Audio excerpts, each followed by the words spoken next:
Hey everyone, this is YouTube Vids, and I am back with our daily Ohio COVID-19 update. This is April 9, 2020. Again, this actually should be a very short update, so let's get right to it.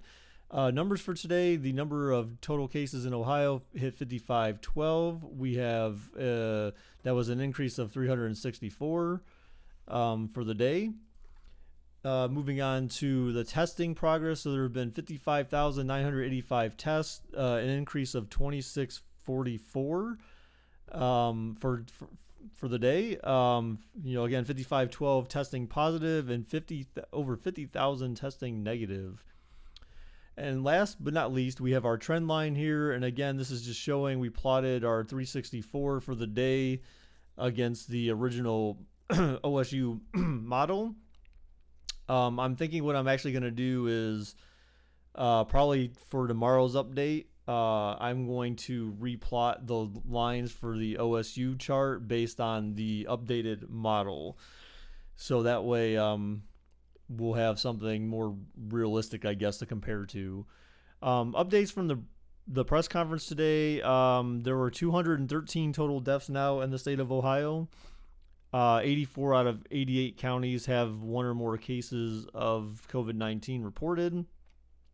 I guess a side note was that there was a protest going on during the update today, so you could actually hear at first when I was listening, you could hear like a bunch of sounds. I thought there were like kids or something in the building, and it was getting kind of annoying. And then the doctor, when she was talking, she said, "I don't know if you can hear, but there's a protest going on outside." So it was really weird. So there was apparently a big protest going on down there about towards the doctor and towards DeWine saying, "Hey, you can't like stop us from working" and all this kind of stuff. And again, like I get it's people's First Amendment right to go out and voice their concern, but guys, I mean, this is an extreme case.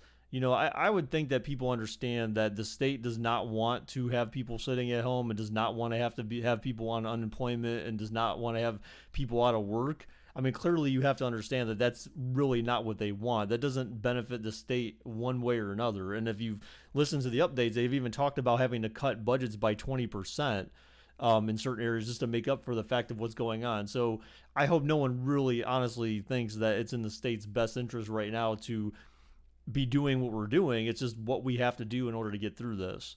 Anyway, so the next thing was Mike DeWine said that they're in the process right now of preparing how we reopen. So that's something that apparently has been discussed with him and the doctor and everyone else who's involved. What are the steps that we need to take? How are we going to do it? What's the approach to doing it and all that kind of stuff? And again, we'll be hearing more about that over the coming weeks. But again, it's all going to be based on how things are going, how well or how bad things are going compared to projections.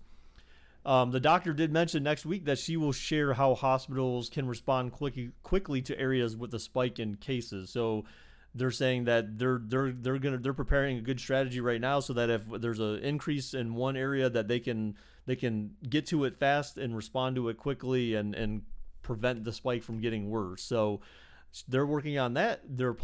She said they're planning on rolling that out or discussing that next week on what their approach is going to be to that. Beyond that, there wasn't really much else notable that I caught from today's press conference. So again, really the message everyone should be going with right now, though, is again, keep practicing your social distancing. Don't let up just yet. Everyone's doing a great job. It's helping us. It's going to help us get through this faster. If everyone just bears in mind that, it sucks. It sucks being trapped inside. It sucks not being able to interact with people. But at the end of the day, there are literally hundreds of thousands of lives at stake in our state. And we don't want to risk, having a similar situation to that of New York or Washington or California, anywhere else where a lot of people have died and been infected because of this. So everyone's doing a great job. Just keep up the good work, guys and girls, and we will get through this, and we will come out of it sooner than later as long as we do what we're told. That's really what it comes down to. That is my update for today. Till tomorrow, bye-bye.